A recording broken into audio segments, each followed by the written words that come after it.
White House to reschedule a high-level meeting that Prime Minister Benjamin Netanyahu cancelled after the US did not veto the UNSC's Gaza ceasefire resolution. In a bid to ease tensions between the two allies, White House confirmed that Netanyahu's office has agreed to reschedule the meeting dedicated to discuss the Israeli military plans for Gaza's southern city of Rafah. Reports claim Netanyahu is planning to send a delegation as early as next week. After the US allowed passage of a Gaza ceasefire solution, Netanyahu called off a planned visit to Washington by a senior Israeli delegation. The suspension of the meeting forced the US to face a new obstacle as Washington tries to get Netanyahu to consider alternatives to a ground invasion of Rafah.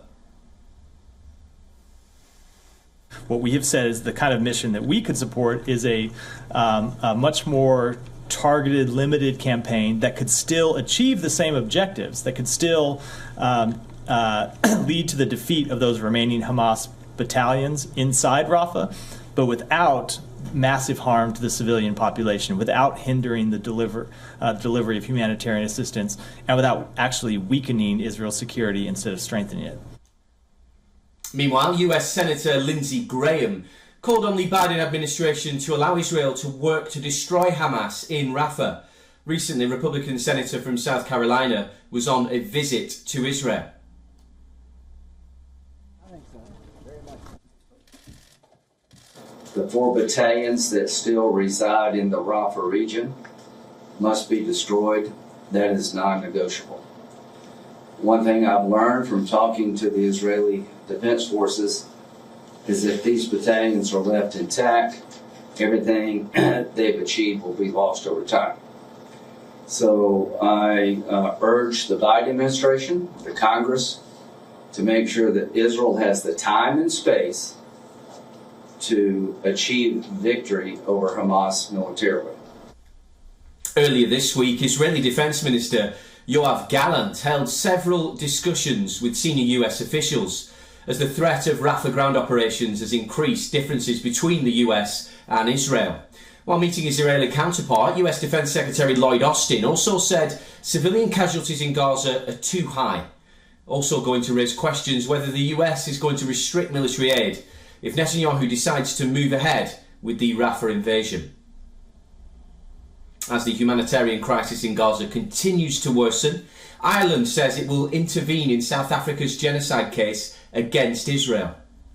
Foreign Minister Michael Martin said the October 7th attacks and the Gaza crisis represents the blatant violation of international humanitarian law on a mass scale. Meanwhile, in the Red Sea, US forces destroyed 4 long-range unmanned aerial missiles. They were launched by the Houthi rebels, according to the US Central Command. The 4 drones were aimed at a US warship.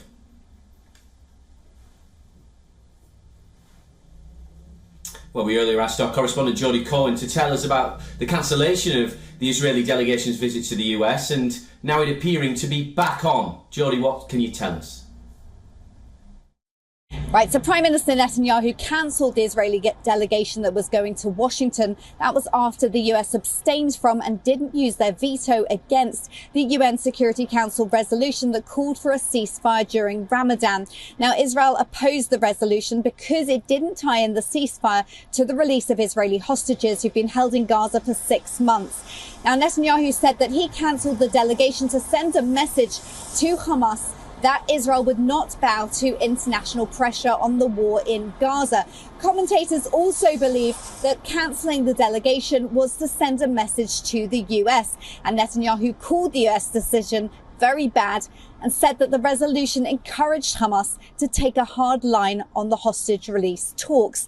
Now, according to a US official, Israel and the US are looking to reschedule the Israeli delegation going to Washington, and the two administrations are reportedly looking for a new date for that meeting. Well, we also asked Jody what the talks between the US and Israel are likely to mean for the planned Israeli offensive in Rafah.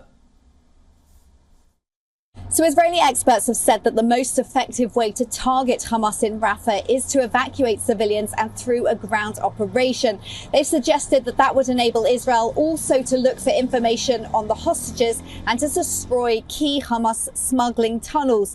Now, White House spokesperson John Kirby has suggested that the Biden administration supports targeting Hamas in Rafah, recognizes that Hamas still poses a threat to Israel, but wants to discuss other ways to target Hamas and not through a ground operation.